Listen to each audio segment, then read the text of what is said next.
কেউ একজন আছে।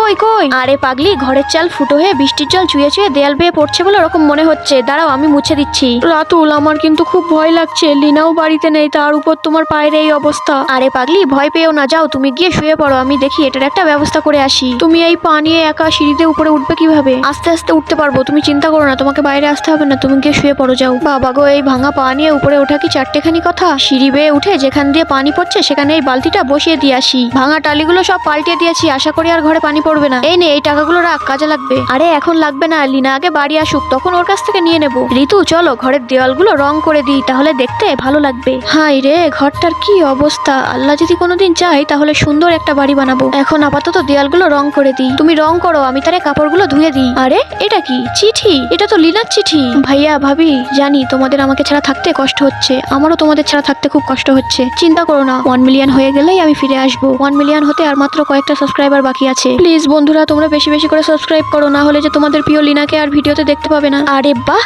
এবার তো আমাদের ঘরটা দেখতে খুব সুন্দর লাগছে। রাতুল, সকাল থেকে কাজ করছি, খুব খিদে পেয়েছে, তুমি গিয়ে কিছু রান্না করে আনো না। ঠিক আছে, আমি কিছু রান্না করে নিয়ে আসছি।